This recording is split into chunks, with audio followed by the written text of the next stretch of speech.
it's Alyssa back at you with some final facts.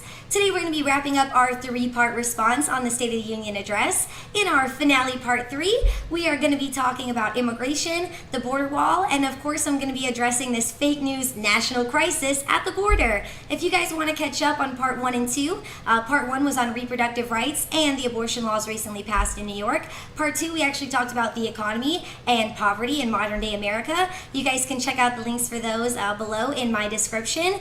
Before we get started, again, another reminder that everything, all of my receipts, works cited, everything like that can be found right down below in the YouTube description. So make sure you guys check that out if you don't want to take my word for it. If you want to fact check me, if you want a good starting point for personal research, go ahead and check out those links. So let's go ahead and get started. So I want to bring up something. This is something that I've been thinking about a lot, especially since we had the whole migrant caravan, crisis at the end of 2018, around November and December, when we had the mass caravan of migrants trying to come in at the southern border all at once.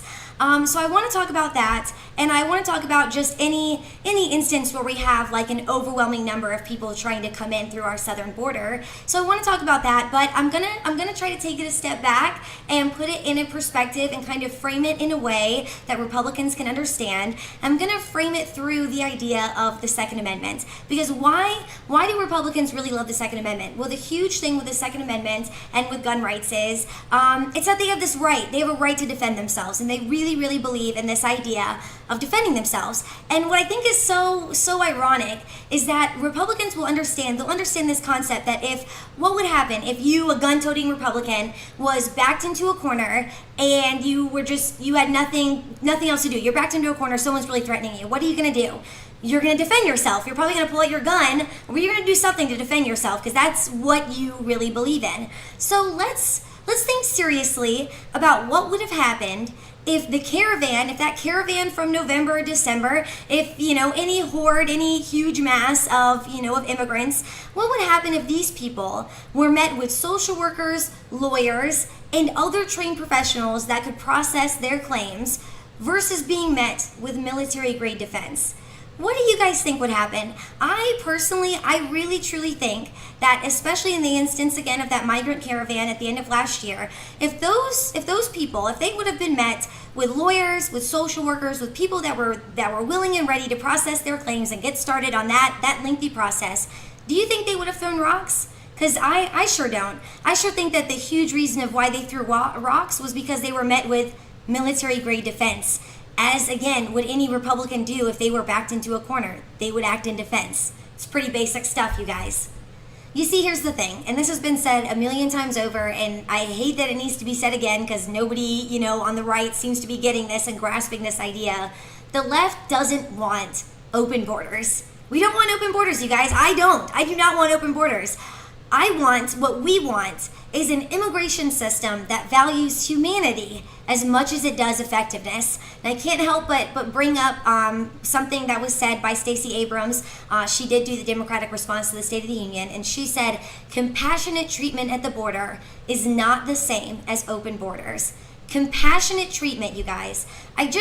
I can't fathom why the people who claim to be, the party who claims to be so Christian and following in the footsteps of Christ, why you guys would be against anything compassionate. Because that's really what you're saying when you push these skewed ideas of border security. We're going to get into that. So here's the thing. If Republicans truly want this border security, if you guys really want that, why would we focus funds on a barbaric barrier method that not only doesn't really solve the problem at all, but it doesn't even humanely solve the problem? That's what's most important here. So why would we do that when we could create a modernized filtration system to efficiently differentiate between potential citizens and potential danger? You see, Republicans, they claim to want border security and they claim to want safety of American people, when in reality, it just seems like you guys want an easy way to keep non-white and disenfranchised folks out.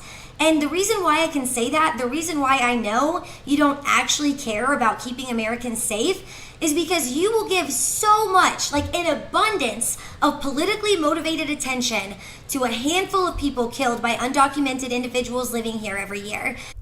Take, for example, Molly Tibbetts. She was an American girl who was killed last year at the hands of an undocumented person living in this country.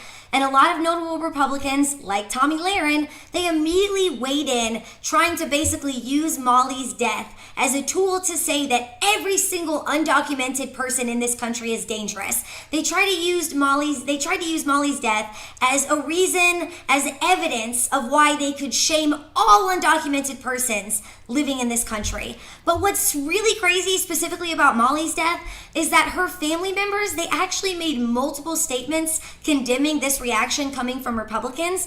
Her aunt, Billie Joe Calderwood, even shared a Facebook message stating, "Please remember, evil comes in every color. Our family has been blessed to be surrounded by love, friendship, and support throughout this entire ordeal by friends from all different nations and races. From the bottom of our hearts, thank you." So I just, again, I find it hard to believe that you guys care about American safety when you will politicize every single death, the occasional death, I should say, at the hands of an undocumented person. But y'all tell me, Republicans tell me, honestly, I'm being so serious right now, where is your outrage for Deborah Cook, for Marisol Lopez, Jessica Montague, Anna Pena Williams, and Cynthia Watson? Those were the victims of the SunTrust shooter in Florida last month. These 5 American women were executed in 2019. A white American man forced them on the ground and shot them in the head one by one. And Republicans who claim to be concerned for American safety, where's your outrage for the victims of another shooting in Louisiana that happened that very same week? Another white American man killed his girlfriend, her dad and little brother, and then this same psychopath drove to his parents' house and killed both of them too. Summer, Billy, and Tanner Ernest, as well as Elizabeth and Keith Theriot, all innocent American lives lost at the hands of an unstable white American man with a gun. And actually, I have to add this, even though it just happened in the last couple of days after I'd already done my research, and in the span of that, between the time that I actually filmed this video, there was actually another shooting in Illinois just a few days ago. Another American man killed 5 innocent Americans. 5 American lives, again, lost at the hands of an unstable American man with a gun. And these are just 3 mass shootings from the last 3 weeks. Just 3 from the last 3 weeks, you guys. It literally takes 5 minutes on Google to figure out that the real national crisis impeding American safety is a disgusting lack of gun control, not those seeking to cross our southern border. And let me just go ahead and throw this out here too. And again, I've made tons of videos on these other issues as well, so you guys can definitely check those out. They, again, deserve videos all on their own, and I can't address everything. But for Republicans who claim to be so concerned with American safety, you guys don't bat an eye at the statistic I gave in my last video about the fact that 1 in 5 American children right now in modern America live in poverty. 20% of American children, you guys. Y'all don't bat an eye at the fact that 3 American women a day are killed by romantic male partners. Y'all don't bat an eye at 15,000 Americans that kill themselves every year with guns, again, with the gun control. Y'all don't bat an eye at high rates of male suicide and drug addiction and everything else going on. You guys don't bat an eye at any of that. You want to focus all at people just trying to cross our border, because they're trying to seek a better life for themselves. That's the crisis to Republicans, apparently. Let me tell you guys, it's not a crisis, because honestly, it's an opportunity. We have an opportunity to make something great here, something that's actually great. And we can even lead the world in how immigration should be done. And you might be saying, Alyssa, what would that look like? I mean, you're talking a lot, I don't really see, what's the plan here? Let me tell you. Again, instead of investing these billions of dollars into the wall, what if we put that money into our Border Patrol agents? I gotta mention the corruption here, you guys. Again, I've made a whole video on this, whole other video in and of itself. But our Border Patrol agents, our ICE agents, these government agencies, these are some of the most corrupt agencies that we currently have in America today. And there is plenty of statistics and evidence to back that up. So why don't we put more money in securing and making sure that these people who are actually supposed to be protecting us at the border are doing their jobs? Because a lot of that corruption, there are a lot and bits of that corruption that are actually they're helping the drugs come over. They're taking sneaky deals and doing what they can to actually help the people who are trying to come over and impede our safety. And it's so funny that Republicans claim to care about those issues, but then you paint all of these agents and all these people as like patriots protecting America, but you want to ignore the corruption in that. So again, what if we put that money into those people, into those agencies? What if we put that money into hordes of legal professionals that can help process immigration claims, like I said earlier? And what if we put that money into bigger and better ports of entry? But you know what, guys? You don't have to take my word for it. Trump himself, he actually visited the border town of McAllen, Texas last month, only to have members of the Texas Border Coalition, including the town's mayor, who wasn't a Democrat, wasn't a super leftist, and he's not even on the right either. He really claims to be a nonpartisan or bipartisan mayor. That mayor literally said that investing in a wall would be a bad choice. Again, mayor from a border town, people from a border town. Let me just read straight from the source. Displayed in front of the president was a table filled with seized contraband, which included over $300,000 in cash, gold-plated and diamond-encrusted machine guns, and large amounts of methamphetamine and heroin. U.S. Customs and Border Patrol agents pointed out all of the items were spotted or apprehended at various legal points of entry and checkpoints, including Laredo POE.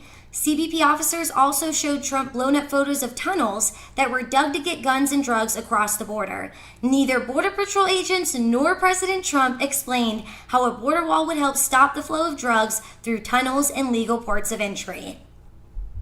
While we're on legal points of entry, you guys, it seems like it's a good time for my next Final Facts PSA. In case you guys don't know, in order to seek asylum, you have to actually be in the United States.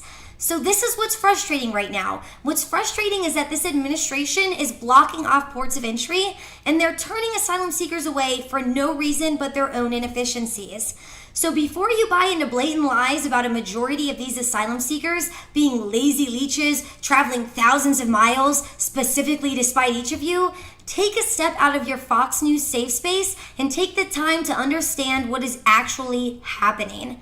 In an article from NPR news station, What is Asylum? Who is eligible? Why do recent changes matter? Some very key details about what's going on at our border are clearly spelled out. I really love how this article broke down what happened with how Trump is basically manufacturing this crisis at the border. Because the thing is, there really isn't a crisis, but if you guys want to point to a crisis, the real crisis at the border is that there are people who are trying to get in, as they always have, as America has always granted, seeking asylum. It's something to be very proud of, that we can help people in other countries who are in serious danger, who are dealing with discrimination, who are dealing with things that go against what's supposed to be our American ideologies of freedom and their pursuit of happiness. We're trying to help these people out. This is what's going on. So what Trump is doing is he's basically making it illegal for anybody to seek asylum. He's making it illegal. He's making it impossible for anybody to go about seeking asylum or getting into the country the right way. So let me just pop up this source and read it for you guys word for word, because I think it's really important to understanding this issue if you're having a hard time piecing this all together. So let me go ahead and read this for you guys. One of the most significant shifts came in June, that would have been June of 2018, last year, when Sessions overruled an Obama-era decision from the Board of Immigration Appeals, the highest immigration court in the country, that formed the basis for victims of domestic violence being recognized as members in a particular social group in seeking asylum. Sessions said the asylum system works as a loophole for people trying to enter the U.S. under false claims they've been victims of domestic violence or gang violence. The decision essentially erased precedent that many immigration lawyers referenced in arguing asylum claims. Asylum was never meant to alleviate all problems, even all serious problems that people face every day all over the world, Sessions said. Wow, how Christ-like, how truly Christ-like. Like, what would Jesus do? Screw all those people and their issues all over the world. We don't have to help them. All of this was never meant to help those people. Who cares? Who cares? But I digress. Let me just get back to the source here. In November, Trump also introduced a new rule to force asylum seekers to apply for status solely through official ports of entry. The proposed change was quickly challenged in court, and a federal judge ruled that denying the right to apply for asylum to people entering the U.S. between ports of entry, or in other words, anywhere on U.S. soil, was contrary to existing law. So again, what Trump was trying to push through, what he did by setting up this whole idea that you have to apply for status at ports of entry and not once you've entered the country, as it's always been, as it's been in the past, that's all ridiculous. It's all set up purposely to make it so people can't get in. It's making it, it's not solving the problem. It's just, again, taking the easy way out, blocking it off, and not, and just letting it fester and get congested and not really solving the issue. While the future of Trump's proposed change to asylum eligibility plays out in court, CBP officers have begun a process at the official ports of entry referred to as metering. Officers are preventing people from initiating the asylum application process by stopping would-be asylum seekers before they reach U.S. soil. Migrants are told that limited resources at the ports of entry mean only a finite number of applications can be processed each day, forcing them to wait in Mexico. So again, you guys, especially Republicans, especially Trump supporters that claim to be so patriotic and claim to really uphold the American values of freedom and justice for all, it's so funny to me that when we talk about asylum seekers, when we talk about people that are just trying to get into this country and to work hard at their own American dream and have an opportunity to not see their children starve in their home country or not end up, with no other choice to turn to but drugs or a life of crime, which is insane to me because it's a vicious cycle, you guys. It's a vicious cycle. We'll tell these people that they can't come into the country and we'll totally block them out and we'll be like, screw these people. And then when these people end up with nothing else to do with their lives but to turn to a life of crime, to turn to the cartel, to turn to whatever, and then that adds even more to our immigration crisis and even more to drugs coming over our border, and then you guys get mad. And it's like you guys are helping keep this cycle in motion.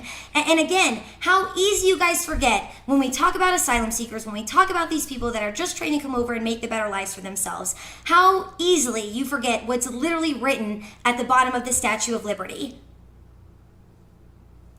Give me your tired, your poor, your huddled masses yearning to breathe free, the wretched refuse of your teeming shore. Send those the homeless tempest tossed to me. I lift my lamp beside the golden door.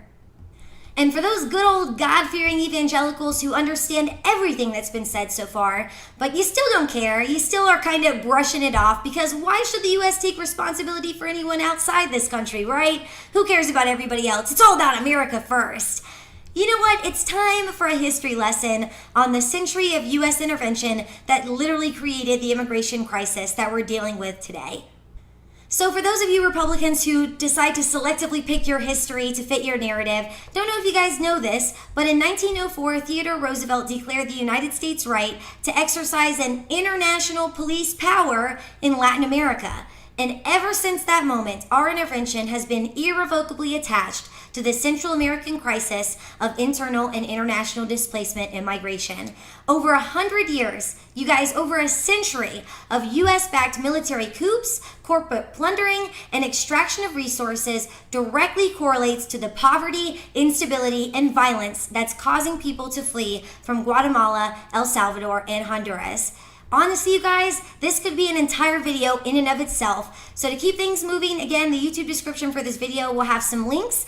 Those links are actually going to detail the full timeline of U.S. intervention and the effects of Reagan's drug war in Latin America. So especially those of you who say, why should I care? Who cares about those people? It's literally our fault. It's literally our fault that this crisis is even happening, that we even have people fleeing these countries. We cause the destruction and the damage going on in those countries. And again, if you don't believe me, take the time and do your research, but I've made it convenient for you and started you off right down below with those links. So please check them out and educate yourself.